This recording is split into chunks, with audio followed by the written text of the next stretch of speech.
Hi, I'm Martha Wright, a sobriety and mindful drinking coach with This Naked Mind.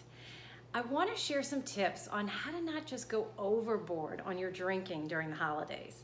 I grew up in New Orleans, Louisiana, and have very strong associations of drinking during the holidays. I'm sure many of you can relate.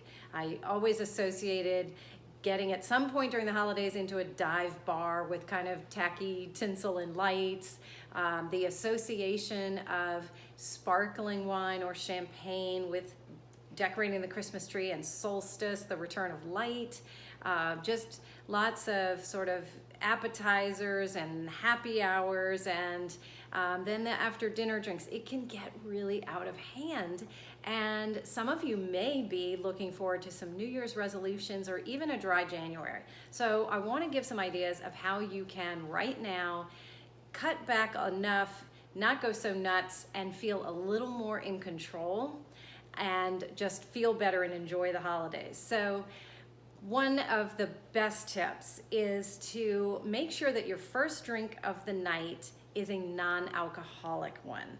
This is a great tactic even for when we get back to normal and social events and bars are open and all of that kind of thing. Oftentimes, that first drink of the evening at the social event is partly inspired because we're all nervous the first 15 or 20 minutes or so of an event. But the other thing is we're also thirsty. So this one tip can make such a difference if you start the evening with a non-alcoholic beverage, a mocktail, a sparkling water that's infused with some, some fruit, some herbs, mint, rosemary, whatever it is. Not only does that take care of your thirst, and it accomplishes by having something in your hand. At that point, if you decide to drink, you know you're going into it really well hydrated and that you've gotten through the maybe most awkward part of the evening. Number 2 tip, shorten the time of your drinking hours. This is a really easy way to cut down on your drinking without you feeling deprived. So if drinking has started to stretch from say a 4 o'clock in the afternoon, beginning of say drinking or trigger time, and lasting until before bed, think of the ways that you can shrink that time. One easy one is to say every day at 4 o'clock, that is when I go on a walk and I'm listening to a podcast.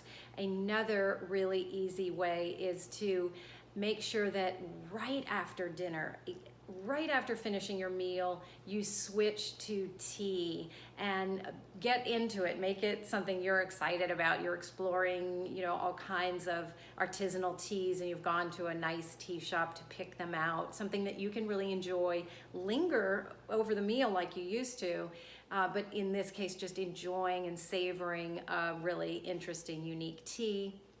A third tip that I would give you is to think about alternate activities for that sort of happy hour aperitif time, if that's something that you enjoy with family, or even by yourself, that you can do a cheese tasting, you could do a chocolate tasting, you could do a tea tasting. There are other things, ways that we can be together and celebrate and do something interesting and enjoy the sensory pleasure of savoring different flavors. It does not have to be alcohol. So those are 3 quick ways to just make sure that your drinking doesn't feel like it's going nuts over the holidays, and you can enjoy the holidays more.